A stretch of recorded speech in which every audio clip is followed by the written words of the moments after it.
ஆ, வணக்கம். என்ன தமிழ்நாடு, கேரளா 2 மாநிலத்தினுடைய தேர்தல்லாம் இப்பதான் போன வாரம் முடிஞ்சு 2 பக்கமே யாருமே ஆட்சி அமைக்க முடியாம ஒரு பெரிய குழப்படியில இருக்கு. கேரளால அவங்க மெஜாரிட்டி வந்தும் கூட காங்கிரஸ்குள்ள உள்கட்சி பிரச்சனையில ஏகப்பட்ட பிரச்சனைகள் ஓடிட்டு இருக்கு. முதலமைச்சர் யாரும் கூட தேர்ந்தெடுக்க முடியல. இது ஒரு பக்கம் ஓடிட்டு இருக்கட்டும். ஆனாலும் கூட இந்த கேரளாவிலும் தமிழ்நாட்டிலும் நடந்த இந்த 2 மாநிலத்தினுடைய தேர்தலினுடைய முடிவுகள் இந்துக்களுக்கு ஒரு மிகப்பெரிய ஒரு பாடத்தையும் ஒரு எச்சரிக்கையும் சொல்லுது அப்படிங்கிறதுதான் இந்த தேர்தல் முடிவுகளை நாம அலசி ஆராயணும். யார் ஆட்சி அமைக்கிறா, யார் அதெல்லாம் ரெண்டாவது. ஆனா இந்த தேர்தலினுடைய முடிவுகள் என்ன சுட்டி காட்டுது அப்படிங்கறத பார்க்கணும். கேரளாவினுடைய தேர்தல் முடிவு முதல்ல பார்ப்போம். கேரளாவில் பார்த்தீங்கன்னா மொத்தமுள்ள 140 தொகுதி. இந்த 140 தொகுதியில இந்த 2026 கடந்த வாரம் வந்த ரிசல்ட், இந்த வருஷத்தினுடைய சட்டப்பேரவையினுடைய முடிவுகள்ல கிறிஸ்தவர்கள் 31 பேர் ஜெயிச்சிருக்காங்க. முஸ்லிம்கள் 35 பேர் ஜெயிச்சிருக்காங்க. ஒட்டுமொத்தமா இருக்கக்கூடிய 140 தொகுதியில கிறிஸ்தவர்கள் 31, முஸ்லிம்கள் 35. ஒட்டுமொத்தமா பார்த்தா மொத்தம் 140ல 66 பேர் சிறுபான்மையினர் ஜெயிச்சிருக்காங்க. கிறிஸ்தவ முஸ்லிம்கள் 66 பேர் ஜெயிச்சிருக்காங்க அவுட் ஆஃப் 140. கணக்கு பார்த்தோம்னா 47%, கிட்டத்தட்ட 50% வருதுன்னு வைங்களேன்.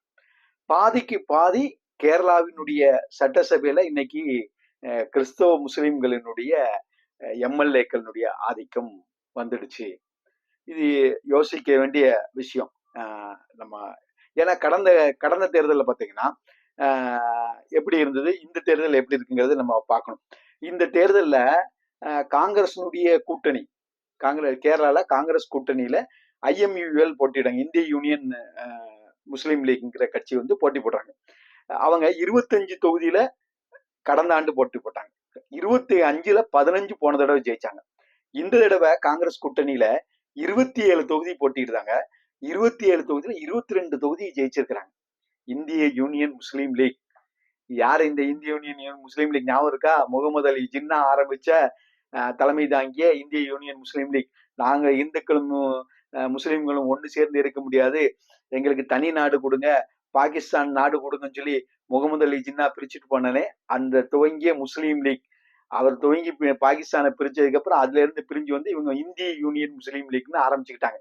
அதனுடைய எச்சம், அதனுடைய மிச்சம், முகமது அலி ஜின்னாவினுடைய மிச்சம் தான் இந்த இந்திய யூனியன் முஸ்லீம் லீக்ங்கிறது. இந்த கட்சி கேரளாவில் இன்றைக்கு கிட்டத்தட்ட 22 எம்எல்ஏக்களை ஜெயிச்சிருக்கிறாங்க. எவ்வளவு பெரிய விஷயம் பாருங்க. 27 தொகுதியில போட்டிட்டு 22 ஜெயிச்சிருக்காங்க. கிட்டத்தட்ட ஸ்ட்ரைக் ரேட் பார்த்தா 60% வெற்றி, 60%க்கும் மேலான ஒரு வெற்றி கிடைச்சிருக்கு.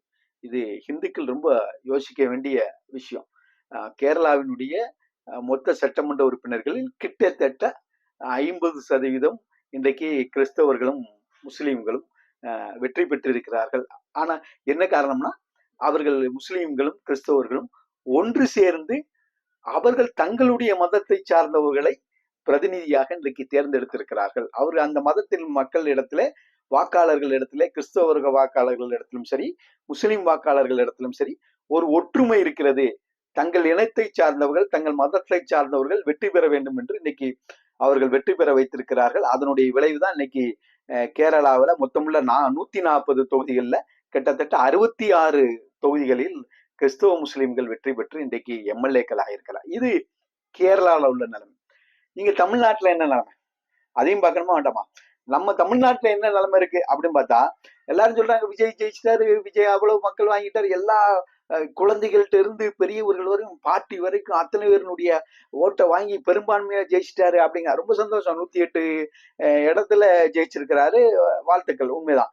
ஆனா எல்லா மக்களுடைய வாக்குகளை வாங்கி எல்லோருடைய ஓட்டையும் வாங்கி ஜெயிச்சிருக்கிறாரான்னா, இந்த தேர்தல் முடிவுகள் எதை காட்டுதுன்னா, எங்கெங்கெல்லாம் இஸ்லாமியர்கள் பெரும்பான்மையாக இருக்கிறார்களோ அங்க விஜயினுடைய கட்சி தாவேகா தோற்றிருக்கிறது. யோசிக்கணும். எங்கெல்லாம் இஸ்லாமியர்கள் அதிகமாக இருக்கிறாங்களோ அந்த பூத்துகளில் எல்லாம், இஸ்லாமியர்கள் அதிகமாக வசிக்கக்கூடிய பூத்துகளில் தாவேகாவிற்கு பெரும்பான்மையான ஓட்டு விழவில்லை. அப்போ இஸ்லாமியர்கள் ஓட்டு யாருக்கு போயிருக்கு?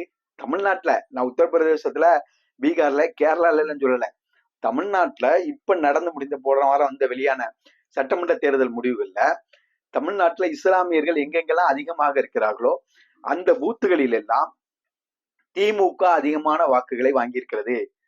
முஸ்லிம்கள் நடிகனை பார்த்து ஓட்டு போடல. விஜய் பெரிய தலைவர், மாஸ் லீடர், மாற்றம், அப்படி இப்படி இளைஞர்கள் என் பேரன் சொல்லிட்டான், என் பேத்தி சொல்லிட்டா, என் பூட்டன் சொல்லிட்டான், என் ஓட்டி சொல்லிட்டா, அதுக்கெல்லாம் மயங்கவே இல்லை. ஸ்டைலு, பஞ்சு டைலாக், அதுக்கெல்லாம் அவங்க மயங்கவே இல்லை. அவங்களுடைய நோக்கம் இஸ்லாமியர்களின் ஓட்டு ஒட்டுமொத்தமாக தமிழகத்திலே இன்றைக்கு திமுகவிற்கு போயிருக்கிறது. அதை அனலைஸ் பண்ணி பாருங்க. நீங்க பாருங்க, திமுக கூட்டணி ஜெயிச்ச இடம்லாம் பாருங்க. கடையநல்லூர் சட்டமன்ற தொகுதி முஸ்லிம்களுடைய வாக்கு வங்கி அதிகமாக இருக்கக்கூடிய பகுதி, அங்க திமுக ஜெயிக்குது.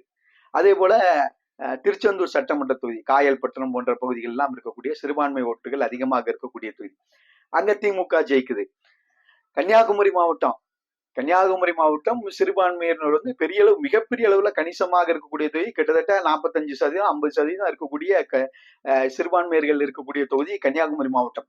கன்னியாகுமரி மாவட்டத்துல ஒரு தொகுதியில கூட தாவேகா விஜய் ஜெயிக்கல. 5 தொகுதிகளில் திமுக ஜெயிச்சிருக்குது. ஞாபகம் வச்சுக்கோங்க. இவங்க சொல்றாங்க எல்லா சிறுபான்மையர் ஃபுல்லா விஜய்க்கு ஓட்டு போட்டாங்க, அவரு ஜெயிச்சிட்டாரு அப்படின்னு. முஸ்லிம்கள், கிறிஸ்தவர்கள் பல இடங்களில் தெளிவாக வாக்களித்திருக்கிறார்கள். கன்னியாகுமரி மாவட்டத்துல சிறுபான்மையர் அதிகமாக இருக்கக்கூடிய தொகுதிகள்ல 5 தொகுதிகளில் திமுக ஜெயிச்சிருக்குது. ஒரே ஒரு தொகுதியில மட்டும் அதிமுக தல்வாய் சுந்தரம் ஜெயிச்சிருக்கு. அது இந்துக்கள் இருக்கக்கூடிய அதிகம் கணிசமாக இருக்கக்கூடிய அந்த ஒரு தொகுதி கன்னியாகுமரி சட்டமன்றத்துக்கு. அதுல சிறுபான்மையர் கொஞ்சம் இருக்காங்க. பார்டர்ல தான் அதுவும் ஜெயிச்சிருக்கிறார். 200 ஓட்டு 300 ஓட்டுல தான் தலவாய் சுந்தரம் ஜெயிச்சிருக்காரு. கன்னியாகுமரி மாவட்டத்தை முழுக்க இன்றைக்கு திமுக ஸ்வீப் பண்ணிருக்கு அப்படின்னு தான் சொல்லணும். எக்ஸப்ட் ஒரு தொகுதியை தவிர. தாவேக்கு அங்க ஒரு தொகுதியில் கூட ஜெயிக்க முடியல. விஜய் எவ்வளவுக்கு நான் விஜய் கிறிஸ்தவர்கள் அப்படின்னா கூட சொன்னாலும் கூட அவர்களுடைய ஓட்டு நம்ம யாரு ஜெயிக்கணும், யாரு ஜெயிப்பாங்க அப்படிங்கிறதை தீர்மானித்து மிக தெளிவாக வாக்களித்திருக்கிறார். அதே போல இந்திய யூனியன் முஸ்லீம் லீக், நான் சொன்னேன்னா இல்லையா, கேரளால போட்டி போட்டு ஜெயிச்சாங்களா, அதே இந்திய யூனியன் முஸ்லீம் லீக் இங்க தமிழ்நாட்டுல திமுக கூட்டணியில 2 தொகுதியில போட்டி ஜெயிச்சிருக்கிறாங்க. வாணியம்பாடி, பாபநாசம் 2 தொகுதியிலையும் இன்றைக்கு இந்திய யூனியன் முஸ்லீம் லீக் ஜெயிச்சிருக்கிறாங்க. அதே போல மனிதநேய மக்கள் கட்சி, அதனுடைய தலைவர் ஜவஹருல்லா. யார் இந்த ஜவஹருல்லான்னா, இந்த கோவை குண்டுவெடிப்பு வழக்குல குற்றவாளியாக சேர்க்கப்பட்டு அப்புறம் விடுதலை செய்யப்பட்டு திரும்ப அப்பீல்லாம் போய் வச்சிருக்காங்களா இல்லையா, அந்த ஜவஹருல்லா, கோவை குண்டுவெடிப்பு குற்றவாளியாக சேர்க்கப்பட்ட ஜவஹருல்லா, அந்த ஜவஹருல்லா திமுக கூட்டணியில நாகப்பட்டினம் தொகுதியில ஜெயிச்சிருக்கிறார். தமிழ்நாடு என்ன நிலைமையில இருக்கு பாருங்க. முஸ்லிம்கள் எங்கெங்கெல்லாம் திமுக ஜெயிச்சிருக்குங்கிற பார்க்கணும். சிதம்பரம் பஞ்ச சபையில, நடராஜனுடைய சபையில பொற்சபை சிதம்பரம் தீட்சிதர்கள் அப்படி இதாக ஒரு ஒரு கட்டுக்கோப்பானவர்கள். சிதம்பரத்துல ஹிந்துக்கள் நல்ல நேர்த்தியான ஹிந்துக்கள் வாழக்கூடிய பகுதி சிதம்பரம். ஆனா முஸ்லிம்களினுடைய வாக்கு எண்ணிக்கை அதிகமாக உள்ள தொகுதி. அங்க சிதம்பரத்தில் தமிமுல் அன்சாரி அவர் ஜெயிக்கிறாரு. எங்கெங்கெல்லாம் இஸ்லாமியர்களுடைய வாக்கு வங்கி அதிகமாக இருக்கிறதோ அங்கெல்லாம் திமுக ஜெயிச்சிருக்குது. நீங்க பாளையங்கோட்டையினுடைய சட்டமன்ற தொகுதி, பாளையங்கோட்டை சட்டமன்ற தொகுதியில மற்ற எல்லா இதுலயும் ஓட்டு எண்ணிக்கிட்டே வராங்க. கிட்டத்தட்ட 200 பூத் வரைக்கும் ஓட்டு எண்ணிக்கை வந்துட்டு இருக்கு. 200 வரைக்கும். தாவேக்காவினுடைய வேட்பாளர், விஜய் கட்சியினுடைய வேட்பாளர் மரியஜான், அவரு கிட்டத்தட்ட 15,000 ஓட்டு லீடிங்ல வர்றாரு. மற்ற பகுதிகளில் வந்துகிட்டே இருக்கும்போது மேலப்பாளையம் பூத்துக்குள்ள ஓட்டு எண்ணிக்கை போகுது. 200 பூத்துக்கு மேல மேலப்பாளையத்துக்குள்ள போகுது. போய் மேலப்பாளையம் முடிஞ்சு வெளியில் வரும்போது பார்த்தா அந்த கிட்டத்தட்ட அதுல ஒரு 60-70 பூத்து மேலப்பாளையத்துக்குள்ள வருது. 70 பூத் முடிஞ்சு வெளியில் வரும்போது பார்த்தா 15,000 ஓட்டு லீடிங்ல இருந்த தாவேக்காவினுடைய வேட்பாளர் மரியஜான் 13,500 ஓட்டு பின்தங்கி தோத்து போறார். மேலப்பாளையம் முழுக்க ஸ்வீப் பண்ணி ஒட்டுமொத்தமாக இன்றைக்கு திமுகவுக்கு வாக்களித்திருக்கிறார்கள். எவ்வளவு பெரிய விஷயம் பாருங்க. அவங்ககிட்ட உள்ள அந்த முஸ்லிம்கள் இடத்துல இருக்கக்கூடிய அந்த ஒற்றுமை, வாக்களிப்பதில் அவர்களுக்கு இருக்கக்கூடிய ஒற்றுமை பார்க்கணும். மேலப்பாளையத்துல ஒரு பூத் நம்பர் 240 நினைக்கிறேன். அந்த பூத்துல ஏடிஎம்கேக்கு 0 ஓட்டு, ஒரு ஓட்டு கூட கிடையாது. மேலப்பாளையத்துக்குள்ள ஏடிஎம்கேக்கு 0 ஓட்டு. அந்த பூத் ஏஜென்ட் இருப்பானா இல்லையா, ஏடிஎம்கேக்கு ஒரு பூத் ஏஜென்ட் இருப்பானா இல்லையா, அந்த வட்ட செயலாளர் இருப்பானா இல்லையா, அந்த பகுதி செயலாளர் ஏதாவது ஒரு பொறுப்பாளர் இருப்பாங்களே இல்லையா, ஒருத்தர் கூட ஓட்டு பண்ணல. ஏன்? இவங்க பிஜேபி கூட கூட்டணி. அப்ப அவன் எவ்வளவு தெளிவா இருக்கான் பாருங்க. முஸ்லிம்கள் ஒரு ஓட்டு கூட கிடையாதுங்க. ஏடிஎம்கே வந்து நாங்க வந்து அஞ்சு கிட்டத்தட்ட 40 வருஷமா தமிழ்நாட்டுல இருக்கோம், ஆட்சி பண்ணணும், அப்படி இப்படி எங்க கட்சியில முஸ்லீம்கள் இருக்காங்க, எத்தனை பொறுப்பாளர் இருக்காங்க, அப்படி இப்படின்னு கதை விடாங்க. ஆனா ஒரு பூத்துல 0 ஓட்டுங்க ஏடிஎம்கே. எவ்வளவு தெளிவா இருக்காங்க. ஒருத்தம் கூட ஓட்டு போடல. பூத் ஏஜென்ட் கூட ஓட்டு போடலங்க. மேலப்பாளையத்துல இந்த சட்டமன்ற தேர்தல்ல கிட்டத்தட்ட 20க்கும் மேற்பட்ட பூத், 20க்கும் மேற்பட்ட பூத் சிங்கிள் டிஜிட் ஏடிஎம்கே. 1 ஓட்டு, 2 ஓட்டு, 3 ஓட்டு, 4 ஓட்டு, எத்தனை 700 ஓட்டு 800 ஓட்டு இருக்க இடத்துல 3 ஓட்டு 4 ஓட்டு. இவ்வளவுக்கும் ஏடிஎம்கே வேட்பாளர் சிறுபான்மை சமூகத்தை சார்ந்தவர், அவரு சம்சுதீன் அப்படின்றது. ஆனாலும் கூட அவன் தெளிவா ஓட்டு போடுறான் பாருங்க. அவன் ஏமாறல, அவன் மயங்கல, அவன் விசிலுக்கு மயங்கல, அவன் பேரம் பேத்தி பிள்ளைகள் பேச்ச கேட்கல, அவன் குடும்பத்தில் உள்ளவனுடைய அந்த பிள்ளைகள் இப்படி வருத்தப்படும், அப்படி போடும், இப்படி போடும், எல்லாம் பண்ணல. சினிமாக்கு மயங்கல, பஞ்சு டைலாக் மயங்கல, மேலப்பாளையத்துக்கார தெளிவா ஓட்டு போட்டிருக்கான் பாருங்க. அந்த அறிவு, அந்த தெளிவு, அந்த புத்தி ஹிந்துக்களுக்கு எல்லாம் போச்சே. யோசிச்சு பாருங்க.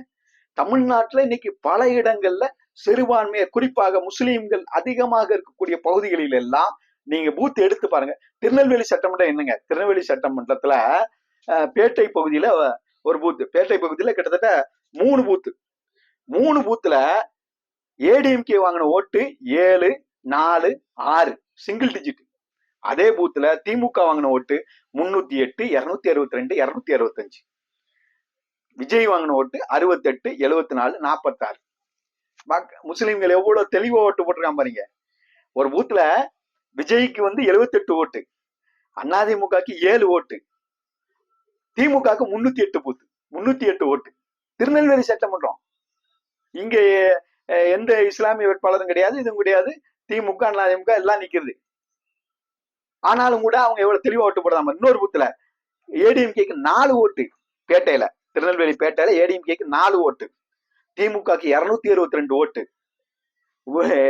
விஜய்க்கு 76 ஓட்டு தான்.